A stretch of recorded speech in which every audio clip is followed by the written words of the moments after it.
প্রিয় সপ্তম শ্রেণীর শিক্ষার্থীরা, জিমেট একাডেমির পক্ষ থেকে তোমাদের সবাইকে শুভেচ্ছা অভিনন্দন। আজ আমরা অনুশীলনী 4.1 9, 10, 11 এই তিনটি অঙ্কের সমাধান করব। তো আমরা প্রথমে 9 নম্বর অঙ্কের সমাধান করি। 9 নম্বর অঙ্ক হচ্ছে 2x + 3y। এই রাশিটাকে আমরা দ্বিতীয় রাশি দ্বারা গুণ করব। দ্বিতীয় রাশি হচ্ছে আমাদের 5xy, এটা দ্বারা আমরা গুণ করব। প্রথমে 5 দিয়ে 2 কে গুণ করি আমরা, 5 দুগুণ আমাদের 10। এবার x দিয়ে x কে গুণ করলে x²। এবার এই y y। এবার আমরা দেখো 5x এর আগে প্লাস আর এই প্লাস প্লাস প্লাসে প্লাস। 5 দিয়ে যদি 3 কে গুণ করি তার মধ্যে হয় 3 × 5 = 15। আর x দিয়ে এখানে x আছে, এখানে x নাই, তার মানে কি x হবে। আর এই একটা x এই একটা x, একটা y এই একটা y, দুটো y দ্বারা y গুণ করলে হয় y²। তো এটাই হচ্ছে আমাদের সমাধান। তো চলো আরেকবার দেখে আমরা বুঝে নিই। অর্থাৎ আমাদের প্রথম রাশি ছিল 2x + 3y, আর আমাদের দ্বিতীয় রাশি ছিল 5xy। অর্থাৎ দ্বিতীয় রাশি 5xy দ্বারা এটাকে গুণ করব আমরা। 2 দ্বারা যদি 5 দ্বারা যদি 2 কে গুণ করি, 5 × 10 হয়। এবার x দিয়ে x কে গুণ করলে x²। এবার এখানে y আছে, এখানে y নেই, তার মানে y হবে শুধু। এবার দেখো এখানে x এর আগে প্লাস আর এখানে প্লাস, প্লাস দিয়ে প্লাস কে গুণ করলে প্লাস। এবার 3 দিয়ে যদি 5 কে গুণ করি, 3 × 5 = 15, এই হচ্ছে আমাদের 15। এবার এখানে দেখো x আছে, এখানে x নাই, তার মানে শুধু x হবে।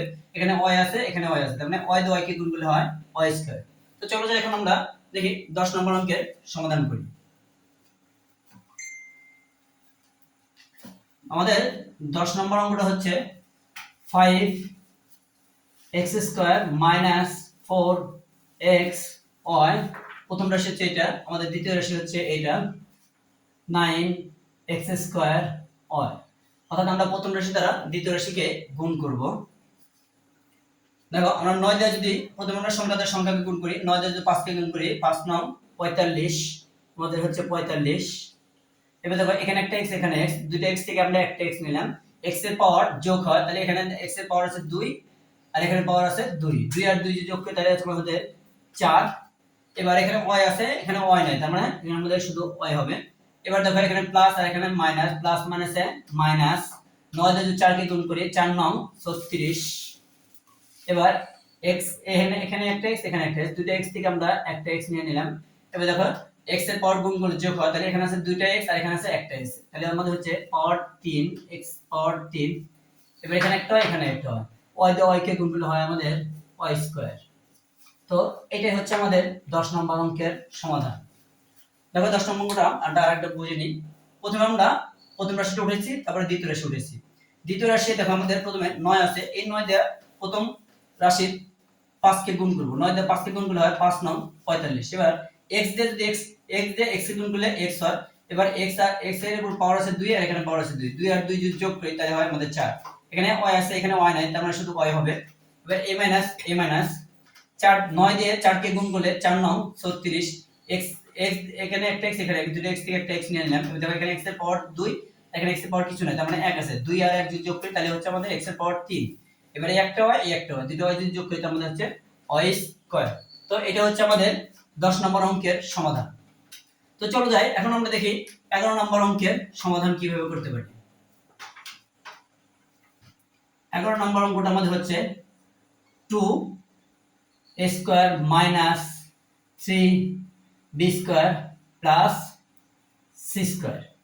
এটা হচ্ছে আমাদের প্রথম রাশি। দ্বিতীয় রাশি হচ্ছে আমাদের aq bq।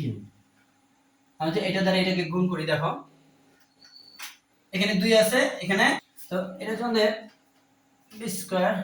এবার aq দ্বারা 2 2, এখানে a দ্বারা a কে দুইটা থেকে একটা নিয়ে নিলাম। এখানে এর পাওয়ার আছে 3, এখানে এর পাওয়ার আছে 2, 3 দিয়ে যদি 2 কে 3 আর 2 যদি যোগ করি তাহলে আমাদের হচ্ছে পাওয়ার 5। এখানে b আছে, এখানে b নাই, তার মধ্যে এখানে শুধু b² হবে। এবারে a - এবার দেখো এখানে 3 আছে, এখানে কোনো সংখ্যা নাই, তার মানে 3 3ই হবে। এখানে a আছে, aq আছে, এখানে কোনো a নাই, তার মানে aq হবে শুধু। এবার এই b² দিয়ে b² কে যদি গুণ করি তাহলে হবে b⁴। এবার a + a+, এখানে a আছে, এখানে a নাই, তার মানে aq। এখানে b² আছে, এখানে b নাই, তার মানে হবে b²।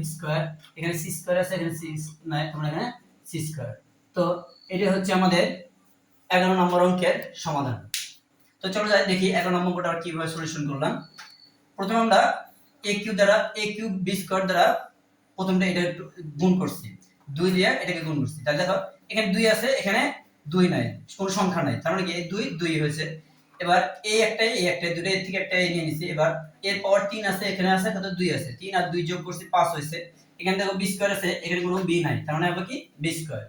এবার a মাইনাস দেখো এখানে সংখ্যা আছে 3, তার মানে এখানে কোনো সংখ্যা নাই, তার মানে 3 3ই হয়েছে। এবার এখানে a কিউ আছে, এখানে কোনো a নাই, তার মানে a কিউ হয়েছে। এখানে b স্কয়ার আছে, এখানে b স্কয়ার আছে, b স্কয়ার দ্বারা b স্কয়ার গুণ হয় b to the power 4 a plus দেখো এখানে শুধু c স্কয়ার আছে, আর এখানে আছে কি a কিউব b স্কয়ার, তাহলে আমাদের a কিউব b স্কয়ার হয়েছে, তারপরে কি c স্কয়ার হয়েছে। তো এটা হলো আমাদের সমাধান। তো সবাইকে ধন্যবাদ। ওকে।